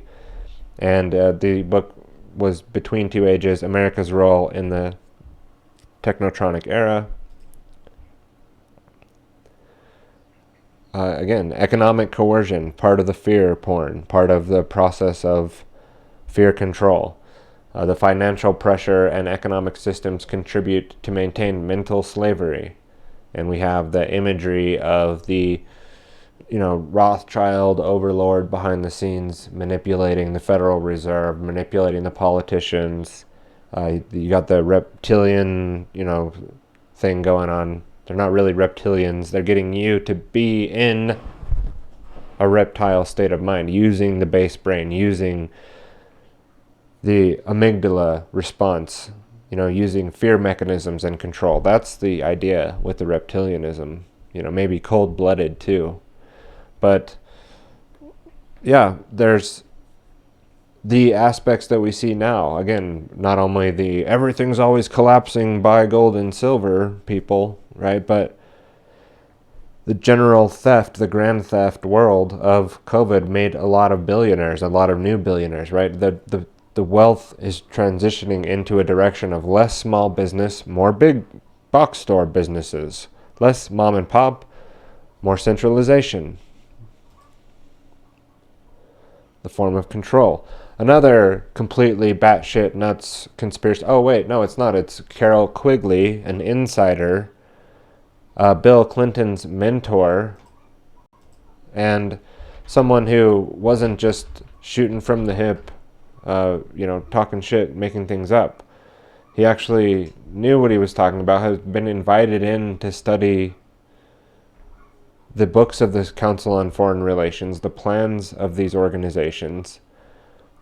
And again, he was at Georgetown University, but also at Princeton and Harvard. And again, mentioned by Bill Clinton as a great mentor of his. And Quigley had it. The powers of financial capitalism had a far-reaching plan, nothing less than to create a world system of financial control in private hands, able to dominate the political system of each country and the economy of the world as a whole. And that's from his masterpiece, The Tragedy and Hope, A History of the World in Our Time. But we don't understand those things. We don't talk about those things on the modern ghetto-ass social platforms, the places we've been corralled into to be able to talk about things where the government has complete curation and editing and censoring and shadow banning power on the LifeLog, Facebook platform that DARPA created, Mark Zuckerberg created. The story is not exactly the truth here, folks. These systems, every tool that we're given to play with on our little slabs and stomp our fingers on the little fucking dumbed down retarded thing that we're given to communicate with each other, is really just places where there's more manipulation. Again, more crowd control, more mind control, more conformity, more tracking, tracing, and databasing. That's what those systems are set up to do. That's what our social media is set up to do. Not things like Nostr, which we've talked about, not things like alternatives to those platforms. minds.com, Snort.Social. The different Nostr platforms aren't censored in that way. But we're under psychological manipulation. We've got the psyops running all the time.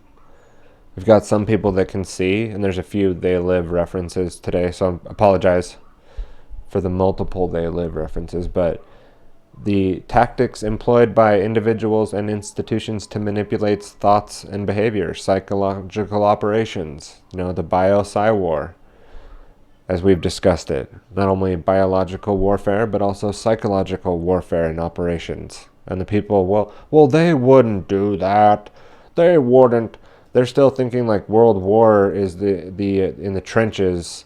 Like you're going to see like mustard gases and stuff like that, and chlorine gas, and people put in concentration. Like, no, the modern day gulag is this. It's biological, psychological, technological warfare. And it's happening now. It's not something that's going to happen. Putin and our clown leader, big quotes happening there, but they're not necessarily launching nukes, right? Things are done differently now. We have gene editing and gene warfare and race specific, even like specific bioweapons that can be created, like adapted to you is what I mean. Just like you alone, or a group of people, or a race of people. We got things being sprayed on us. We got things happening in our water supply and our food supply. We got things happening in our minds. We got implants on the way. All used as that's the warfare. So, again, the illusion of choice, though. Well, at least I get to participate in who's going to rule over me, right? At least I get to go and voluntarily choose my master, right? Oh, well, the elections were all fake, right? And the elections were fraud, and but we're going to vote harder next time and get it in, like, just blatant contradiction. But when you're in, the left-right paradigm, Morpheus says here that both political parties work for the same corporations. Yeah, the same dark occult organizations are under control of, or they do control both sides of the pony show. Limited options and false narratives maintain the illusion of freedom while reinforcing mental slavery. It's the Fabian model, the Fabian socialism democracy, right? Or the republic. What's so great about a republic? We got like the People's Republic of North Korea, the People's Republic of China. Well, we have our republic. It's not a democracy. Well, what's so great about that? It's like another form, another flavor of slavery, another flavor of the illusion of choice. So now, with that being said, we're going to grab a drink here. We're going to check that the stream's working and get up and walk around a little bit while we play an intermission here. It's about 15-minute intermission. This is actually from the Creature of Control, this clip coming up here is from the Architects of Control. And I had this old version of this clip that I had, and it had like Portuguese subtitles, and I had it ready to go today, and I took the time to actually go into the ARC that Mark Passio provides. I have the ARC 2, ARC 2.0 has a lot of Michael Tessarion stuff in it, and had the Architects of Control, which is very difficult to find. You can find it if you go to unslaved.com, pay their membership. They have all of Michael's work backed up and archived at unslaved.com. Again, Michael being a big influence on my awakening, quote-unquote, process, and going through the journey of being able to do something like we're doing today and look at things from a different angle, start to peel things apart from different layers that people haven't looked at as much, and start to try to get to the root of the problem. And Michael's going to talk about that here in this clip, the twofold root that he discusses. Don't miss that part. There's two components, and largely what they're discussing here is some of the manipulation, the media that goes on, the mind control, but it's also going to discuss the creature of control. And so architects of control, something big that influenced even the concept of the creature of control. So a good clip. We've used it in my work before, but it's an oldie and a goodie.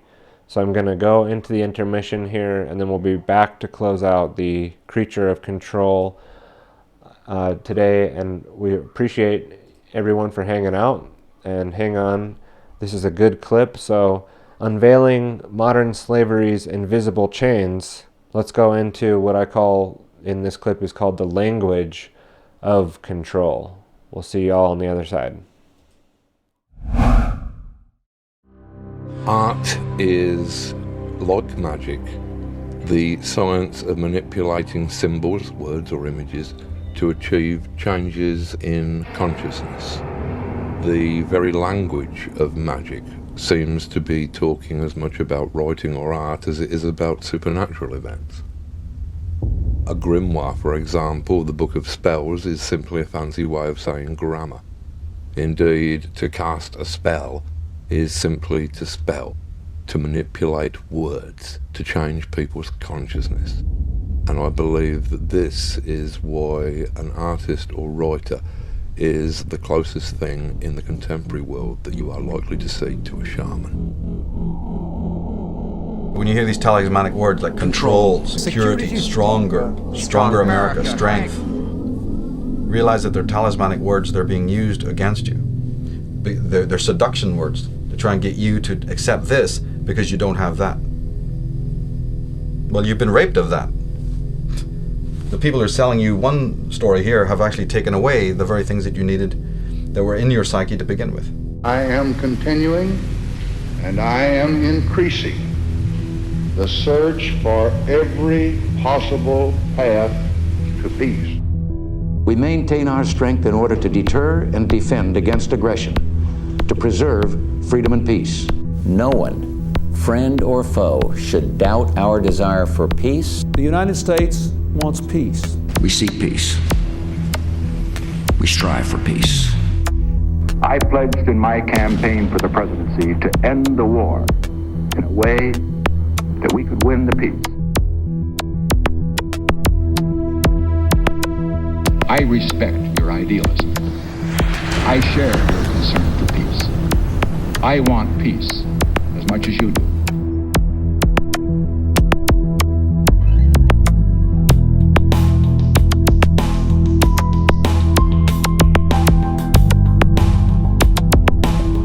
We cannot wait for the final proof, the smoking gun that could come in the form of a mushroom cloud.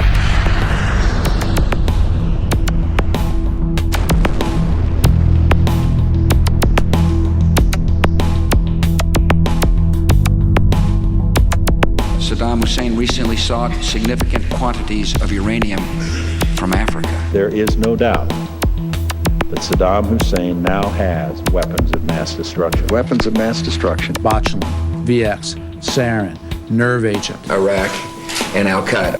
Iraq and Al-Qaeda. Terrorism, cyber attacks, Nuclear program, biological weapons, cruise missiles, ballistic missiles. chemical and biological weapons. Iraq has weapons of mass destruction. President Bush has said Iraq has weapons of mass destruction. Tony Blair has said Iraq has weapons of mass destruction. Donald Rumsfeld has said Iraq has weapons of mass destruction. Richard Butler has said they do. The United Nations has said they do. The experts have said they do. Iraq says they don't. You can choose who you want to believe. The sources that have deceived us so constantly don't deserve our trust. And to the extent that we give them our trust, we set ourselves up to be scammed again and again. There are reports that there is no evidence of a direct link between Baghdad and some of these terrorist organizations. There are known knowns. There are things we know we know. We also know there are known unknowns. That is to say, we know there are some things we do not know. But there are also unknown unknowns. The ones we don't know, we don't know. I will build new partnerships to defeat the threats of the 21st century. Terrorism and nuclear proliferation, poverty and genocide, climate change and disease. And I will restore our moral standing so that America is once again that last best hope for all who are called to the cause of freedom, who long for lives of peace, and who yearn for a better future.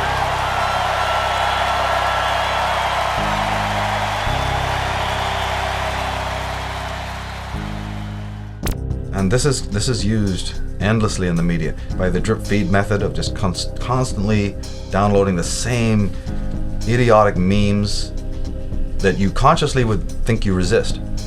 But if they're repeated for the 10, 20 years and you've been growing up, before you know it, you're a parrot of all of that. You don't even realize it was implanted. That's the whole point. You're not meant to realize that your thinking is not your own. That's the smokescreen I was talking about. You're not meant to know that you're under hypnotism. You're meant to think you're perfectly normal. So they're going to sell you the most irrational, most satanic, most vile, pornographic lies, but they're going to sell it in a capsule that makes you think that you're perfectly spiritual, perfectly adjusted, totally normal. As this continues, as this process continues, the division between the outsider who's really sane and the unsane gets wider and wider and wider. What are people complaining about? That they can't believe the world they're walking around in. Sane people are going, I can't handle it, I can't work, it's terrible, the people are idiots. Yeah, but that didn't happen last year, that didn't happen 2 months ago. You are seeing the symptom, not the cause. You're seeing the symptom of an immensely long, phenomenally detailed and interesting and complex. What was Soviet Russia?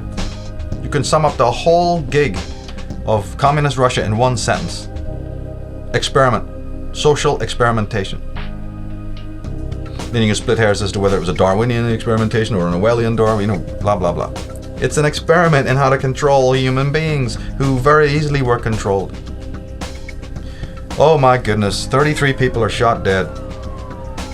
Everybody is just tripping over themselves with awe and amazement and anger and frustration. Let me see, what else is going on in the world right now? What else has been going on since 2001? Let me see, what's happening in Iraq or Iran right now? Can we ask a question about that?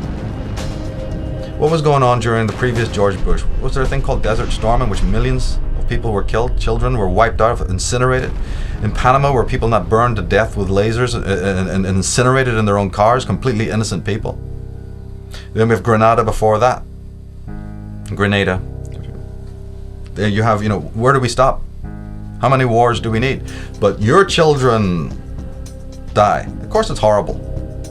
But can we have some context here? Can we have some sanity here? That just because your little pathetic, mediocre lifestyle has now been shaken up by something you don't understand, that's the only violence you think it exists in this world? Somebody has to be wielding, a 38 on your own street, in your own backyard before you realize that there's such a thing as violence in the world? I'm here to tell you that all of that kind of violence, including the genocide, including the mega death, chew on this, that all of that, all through history, is a tiny aspect of the violence that exists in the world. That's the stuff you can see with your five senses. But as any competent psychologist will tell you, that is a very small, sadly, that is a symptom. That's what that is. That's an outpouring and outletting, a playing out in the world. Obviously helped and assisted by those who would like to have chaos rule in the world, yes. But where is its roots? You're going to keep studying the, leaf? You're going to keep studying the bloom and not ask where the root is? Or we'll have a wonderful society tomorrow where they'll be able to prune that really easily. And we won't have any of that violence because, in fact, we'll have a new world order. The chaos out of control. Everything's in chaos. People killing themselves. And we have a perfect structure now that will always deal with that. But will the root be ever looked at? If the root is not looked at, I don't care what kind of order or system is involved in the world of man that, prunes that or, keeps that nicely culled or caged or whatever. I happen to know that the root is twofold. The root of all of this mayhem, chaos, and destruction and immorality is actually a twofold root. The one root is in man's inability to look at his dark emotions, which is a psychological look at this.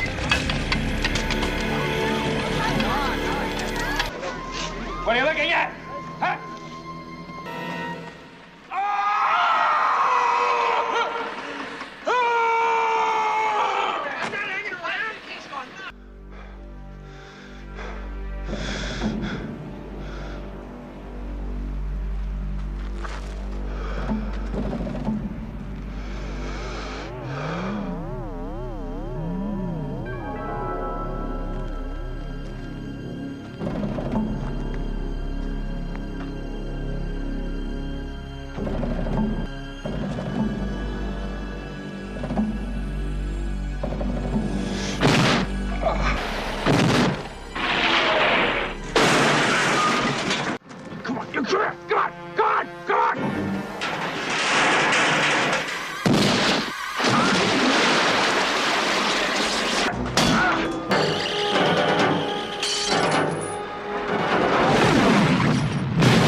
And the other root is in the fact that there is an agency working in the world to engender that.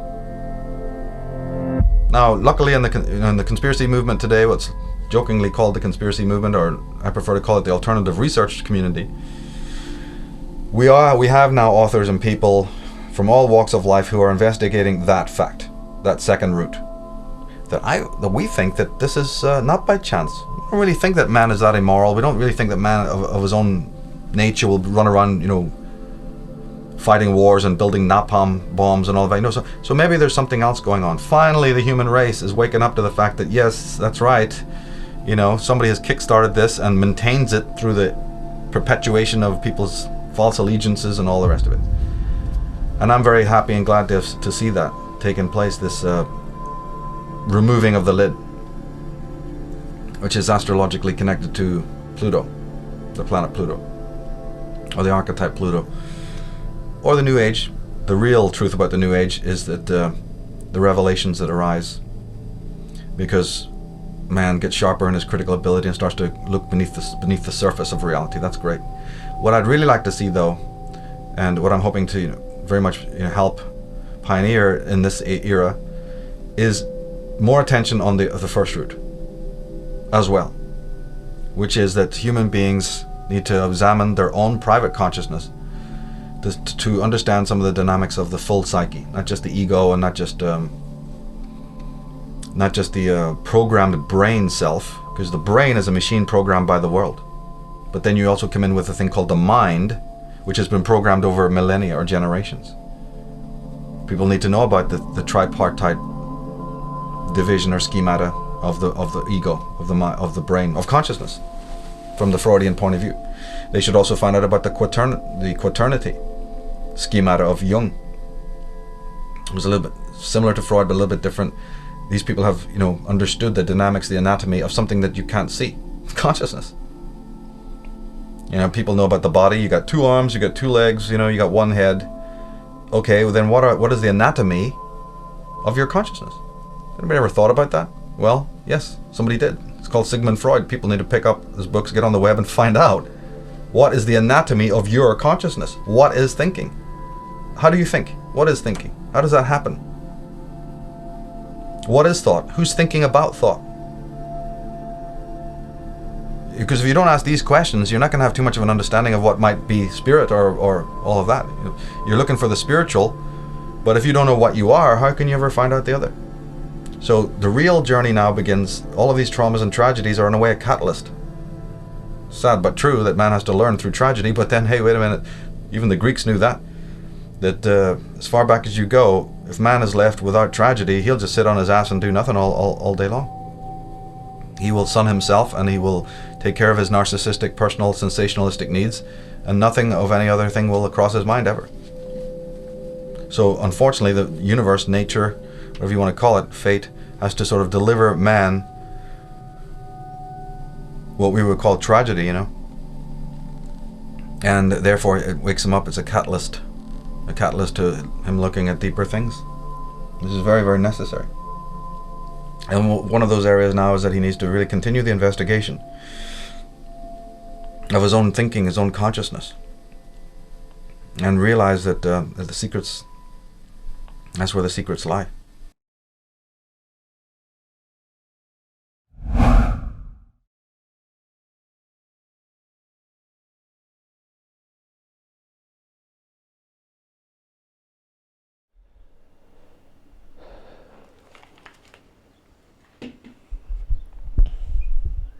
All right, that clip again was from the documentary film Architects of Control, done by Michael Tessarion, and I believe in partnership with Hendrik.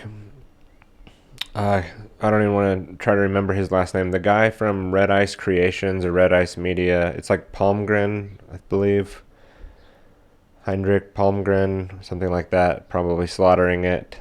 Don't have it up here in front of me, but I believe he was the one that produced the edit on that. And then Michael, was obviously the central figure talking about the architects of control there. And you saw towards the end of that famous scene of Luke in Star Wars taking on his, and at that point he's, sort of dreaming this, or it's not reality. That didn't actually happen. So really, he's looking at himself, which is the figure of Darth Vader, his father, and you see that they made it pretty obvious when he takes the mask off of him that it's not Darth Vader, it's Luke. So he's, again, addressing that shadow side and the allegory there, and the many allegories of Star Wars and other, works like it, in discussing exactly what we're discussing here today, just in a more, a different way of occulting the information and putting it out there through symbolism,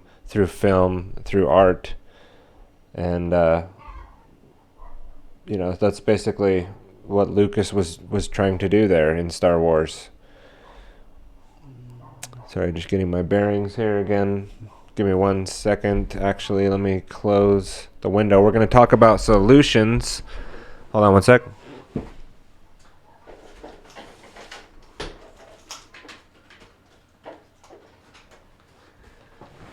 Yeah, all right. Sorry, just a little bit of background noise there. So, the practical strategies and actionable steps to liberate oneself from the invisible chains of mental slavery. Well, that's a tall task. We're going to touch on some of those items here, and then in the future we'll definitely be hitting on more solution-oriented stuff. That's basically what Freedom's Rising is all about, so not necessarily all encompassed in the creature of control. We're looking at these things from multiple topics here at tylerbloyer.com. We're, going to be moving these pieces around, and then again, in a few weeks coming up, we'll be doing another Liberty Lifestyle update. That's another thing we'll be injecting here. So, sort of moving around the Rubik's Cube, looking at things from a different angle, and not always just, the economic solution or some political solution or you need to actually physically move around this thing in your life. We're looking at internal solutions here. We're looking at the twofold route, as Michael discussed there, but also, focusing on the mental component and the components in the mind that we've been discussing here. That's why understanding mind control, government, meaning the words mind control. Who's in control of your mind? Are you self-mind controlled? Are you self-governing? Or are you externally mind controlled? Are you externally governed?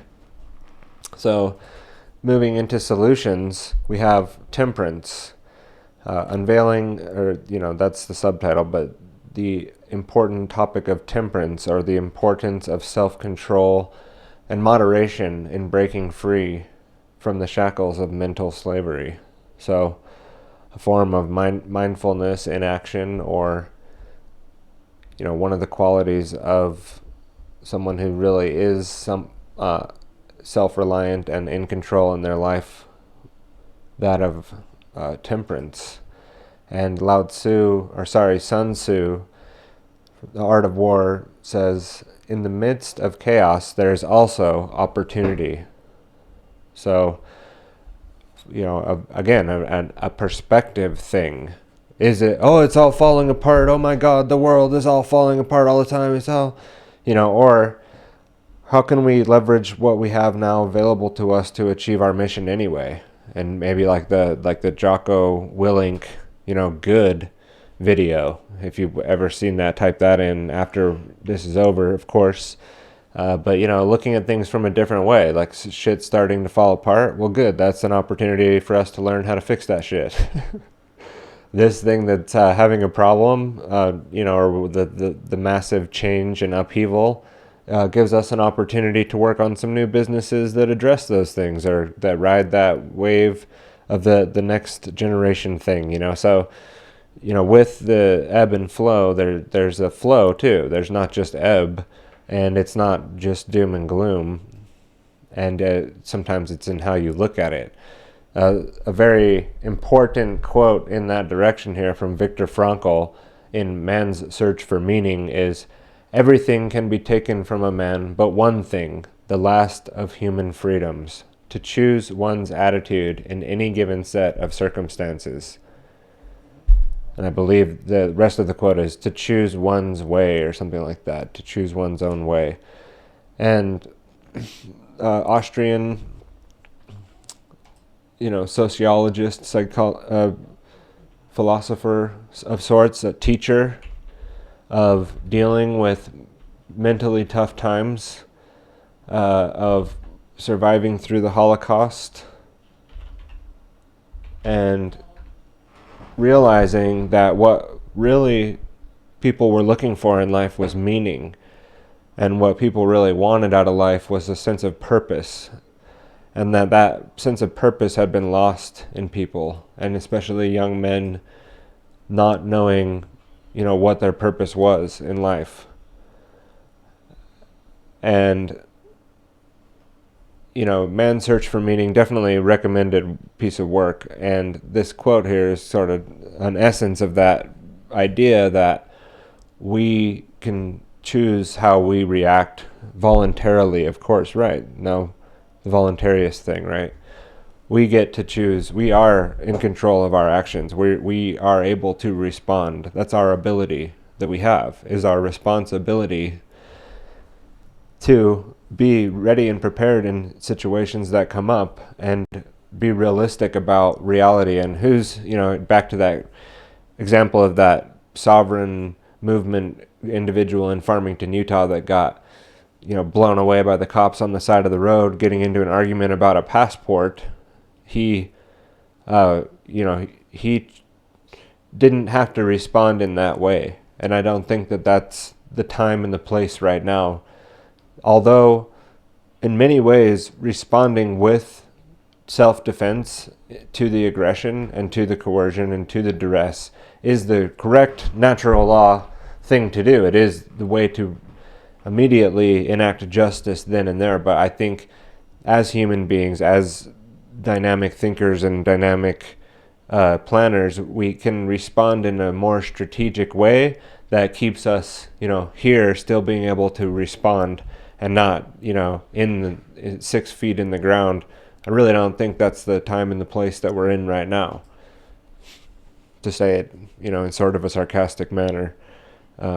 Anyhow, so being in vocation, right? Living and being and using your knowledge as wisdom, enacting what you know and actually living what you are and your thing, your path, your passion, the tools that you have that are unique to you, leveraging these things and being in more, not like a job or even I'm an entrepreneur and that's how I define myself, but like actually just living the way that you are.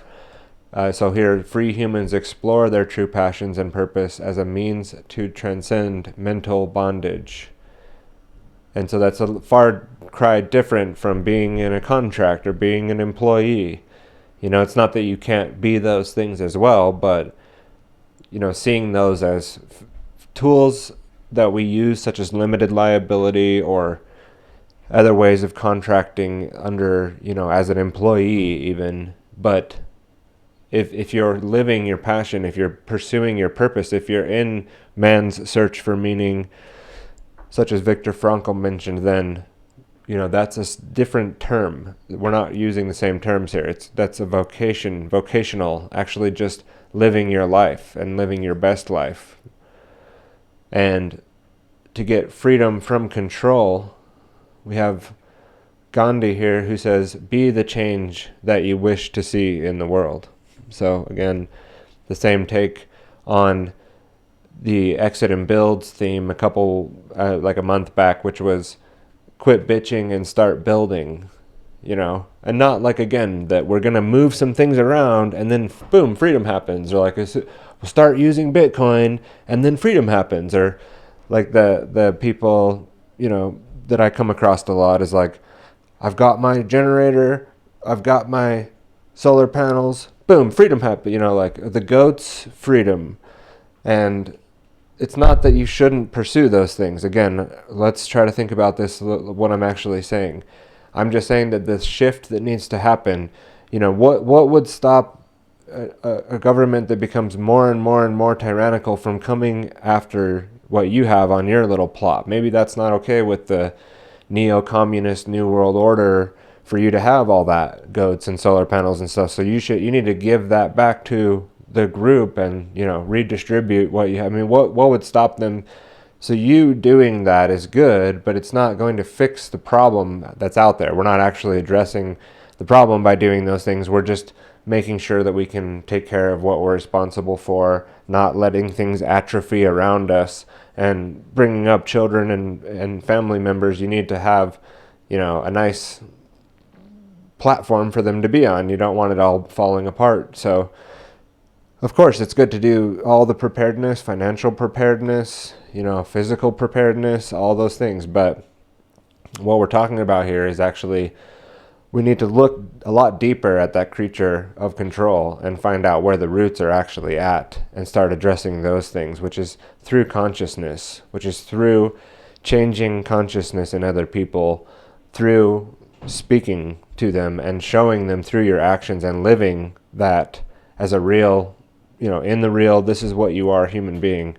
And that not fawning that you're so concerned about the planet, but you're in your little coffin apartment in a high rise in some dirty city, not growing or producing any of your own food. So again, we do need to become self-reliant and, in ways where we can trust where our food is coming from to be able to not be poisoned all the time. And George Simmel has it here. The deepest problems of modern life flow from the attempt of the individual to maintain the independence and individuality of his existence against the sovereign powers of society.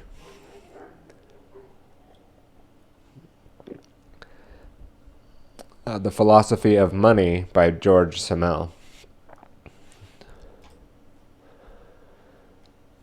So breaking free from self-doubt.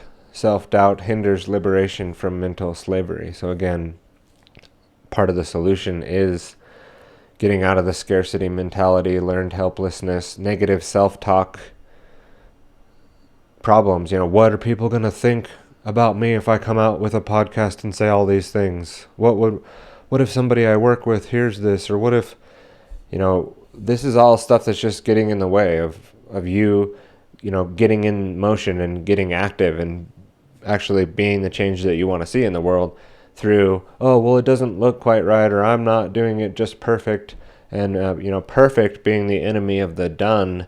And there's a lot more to do. And so we need to get a lot more flight time, before we start doubting what we're doing. Let's just get more flight time doing those things, such as providing something like we're doing here today, to pat myself on the back a little bit. Like, this is the type of thing we can build up to and deliver if we're in motion and doing those things. So Nietzsche here says, and those who were seen dancing were thought to be insane by those who could not hear the music. Thus spoke Zarathustra. Friedrich Nietzsche. So, yeah, and it doesn't matter. And that's, the other part. And the people that were dancing didn't give a shit about that either. It's the other part that this should say. And the people dancing really didn't care about the people sitting on the sideline with their arms crossed, because, once you're in the search, you found through your search for meaning, your own meaning and purpose, and you're dancing along to that beat.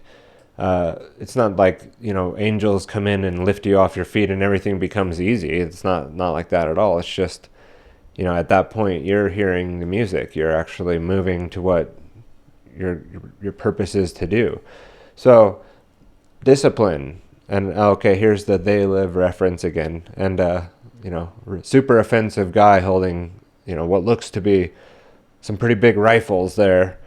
Really though, I thought that was represented discipline in that, it does require discipline to operate guns correctly and safely and to, know how to use them and to keep them clean. And so there is a lot of discipline that goes involved with that.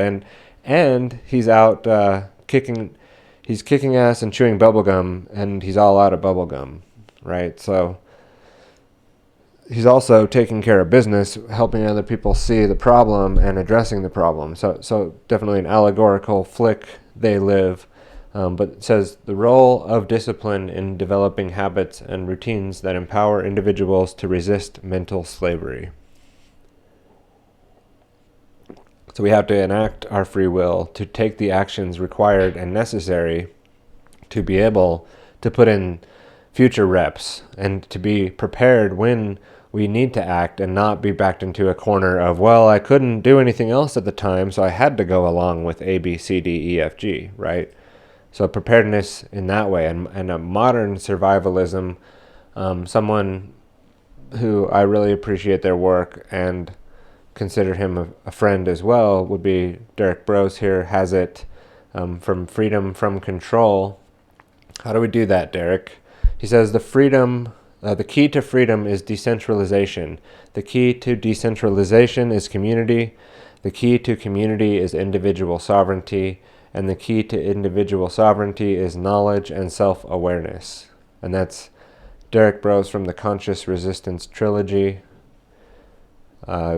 Prolific writer and contributor to the alternative research community, and someone who, again, what they're working on, building a community actually down in Mexico, and bringing together people that are more like-minded into a situation where they will attempt to create a place for more freedom and a good model.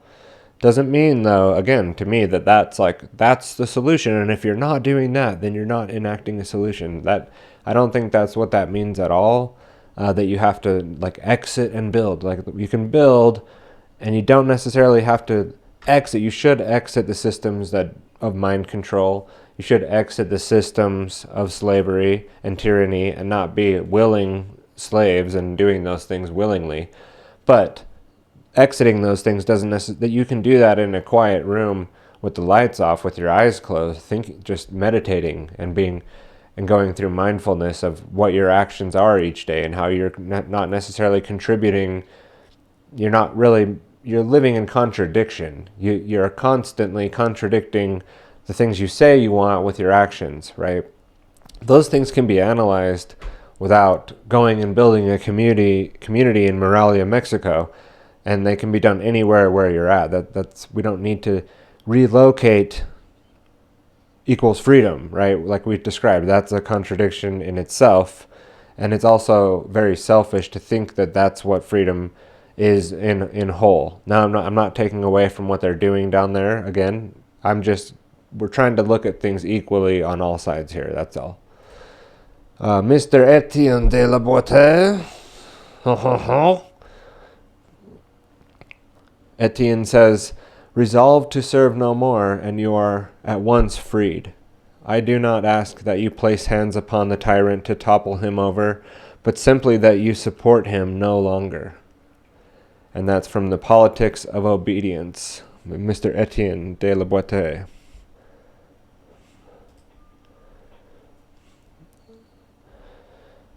So cultivating self-awareness and introspection, again, that's the importance of self-reflection in the journey toward mental liberation, is very important as a solution to breaking free from the creature. So for more freedom from control, instead of being the creature of control, it's, again, the mindfulness and practicing meditation. If that helps you, I would think we need to get more into that. And mindfulness especially being important when understanding more about how we operate, how we're thinking, if fear is affecting our way of looking at things. A tool that can come up handy not just once or twice, but frequently and all the time. And if you start to feel like you're off your path, it's a good one to return to. Go back to the basic techniques of, what's getting you in your mindset each day? What sort of mindset are you letting drive your actions? And where is it coming from? What places are the biggest factors in your decision making? Is it your purpose or is it fear? Is it the latest banking collapse? Is it the latest virus that's controlling our decision making? Or is it coming from where our most and highest values are, and our pursuit of those things in our life each day, are those where our things are coming from that guide our behavior. There's a typo here, I'll fix that in the slides, but it says the break from the creature is very important to assert individual autonomy and reclaim personal power.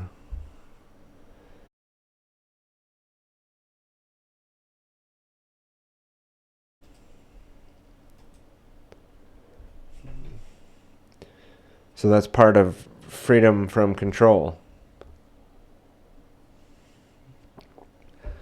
Asserting our individual autonomy and power.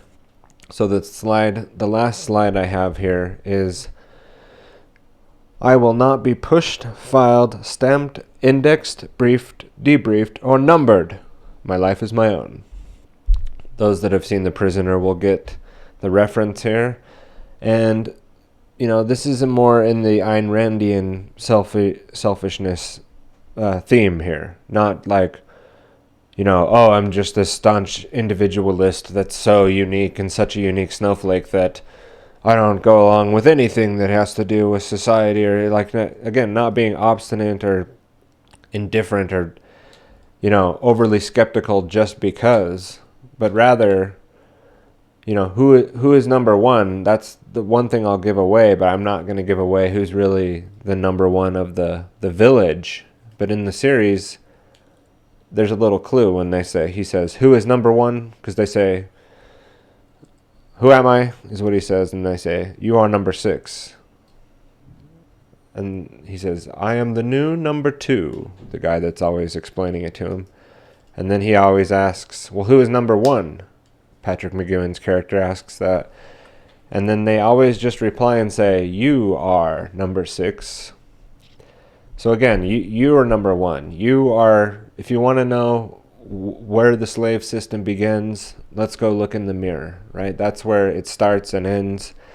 The ultimate controller of the whole thing is the creature, and the creature is you. You are the creature of control.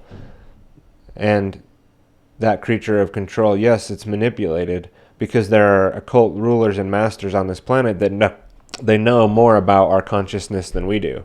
They understand more about our psychology and more about how to manipulate our psychology than we do.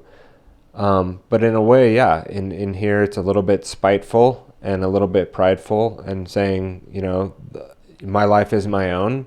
I'm going to take back control of that. And it doesn't mean like, oh, you need to like take back control of your citizenship and you need to file the proper paperwork with the IRS to get back your sovereignty, from your birth certificate, and take back your publicly traded name and all the patriot sovereign mythology stuff about or the stuff about, like I've been saying, like the get my generator, get my solar, now I'm free people. Not necessarily, right? But again, when we talked about the legal matrix topic, we talked about concepts of private membership organization or trusts. These are tools in their own system that can be used, that they use for sure. And when I say they, like the people that are like, well, why don't those people pay their taxes and why are they hiding their wealth? They're not evading taxes illegally, quote unquote, through their system. They're using the system in a way to get through. It's like using the telephone line into the matrix, right? Like you're not like wanting to be in the matrix, but there is a way to get into it, and they have ways of operating in it that are more safe than others, right? So we're already in it. We're already in the matrix. We're already in the slave system. There are ways to operate in it that, it's not like we're going to go and topple all of the New World Order tomorrow by starting to look at these things, but it is the beginning of something. It does feel like the time that we're at is very critical for people to at least understand freedom, to not let it go to the wayside, to not let it just be filtered out of our minds, out of society, out of the next generation's purview. And they're working diligently as we speak to rewrite all the history books, and everything's going to be this new AI God thing and technocratic era of cybernetic loops of dopamine, and basically they feed that you're given, your daily reality is going to be designed to give you the highest, most accurate levels of dopamine hit right when you need it, and keep you in a state of, thinking that you're having some great, awesome life when you'll be some slave in an apartment coffin, not even able to move around. Like Bruce Willis, like, I am a meat popsicle, and the AI is like, well, like scanning and like trying to figure out, right? Or how about THX 1138? That would be a better example, but just picture that with robots. Like, speaking of Lucas, we talked about Star Wars today. Go back and watch THX 1138. I think that's the way to say it. Anyhow, that's a good one. Yeah, that's correct. It's what's that guy's name? Having another mental fart here. Yeah, Robert Duvall is in that movie. So anyway, we're going to close out today's episode. Let's just check and see if I had anything else in my notes. I think that's all I wanted to discuss. I wanted to thank you for the time and patience in going through today's presentation. I understand it's not, the most upbeat and, inspiring. It should be inspiring. We need to definitely be looking more at our psychology, as we opened up the episode with Carl Jung's famous quote there, that we are the great danger. We are the origin of all coming evil. And so our psychology is the most important thing to understand. It's not the planet. It's not the climate. It is the climate, but it's your climate. It's not the oceans rising that's our biggest threat right now. It's human psychology and the creature of control. The psychology of the creature of control. That's the most important thing to understand. If you're worried about the future, you're worried about the planet, you're worried about humanity, then the bulk of what we talked about here today is focusing on that is the solution. Understanding the root and not whacking at the leaves of evil, but understanding the root and how to address the root is where our attention should be if we really want to actually change anything. Otherwise, we're just, basically, examining the bars on the cage of our prison. And, we can describe them very well, but we're not actually breaking free from the prison. We're just, getting really in depth on the different aspects of the layers of the bars in the cage and the cement and the cracks in the wall, and understanding all those things, but we're not actually finding the way through the key to the door. And when we get there and we do find that key, or we find the lock and we discover that it is actually open, and you can easily walk out of the cage, and that it's something that you have the power to do, and only you have the power to do. Unslave yourself because no one else can. And with that, we are going to head into the outro music today. This is, again, bringing back Pucifer. Yeah, Selfish Indulgence. I know Pucifer is not everybody's favorite band, but this song, I think, goes along with today's episode. And this is from the Existential Reckoning album. Again, Pucifer is also sort of an Arizona band, and I'm down here in Arizona. I met my wife at a Pucifer concert. Literally, we met there out of some coincidences that came up, and the tickets happened to work in that way, where she was the one that ended up going with me.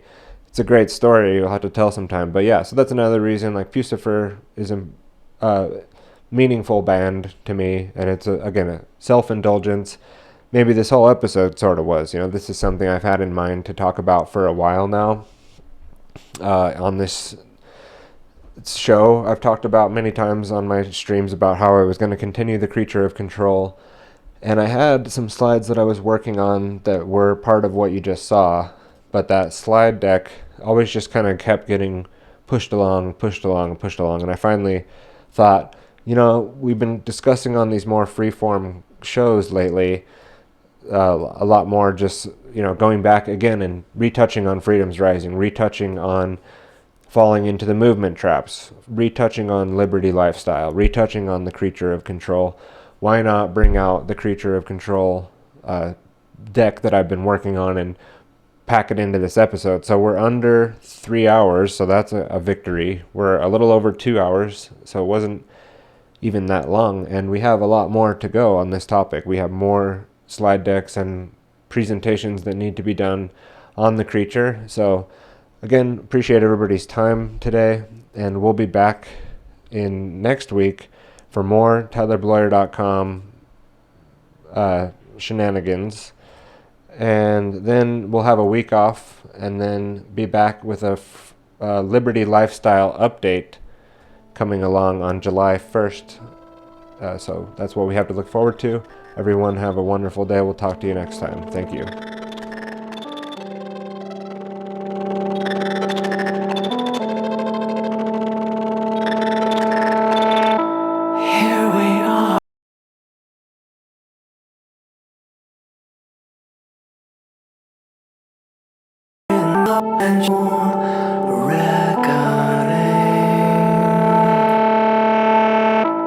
Long ago we all traded, regretfully abdicated our voice and our light.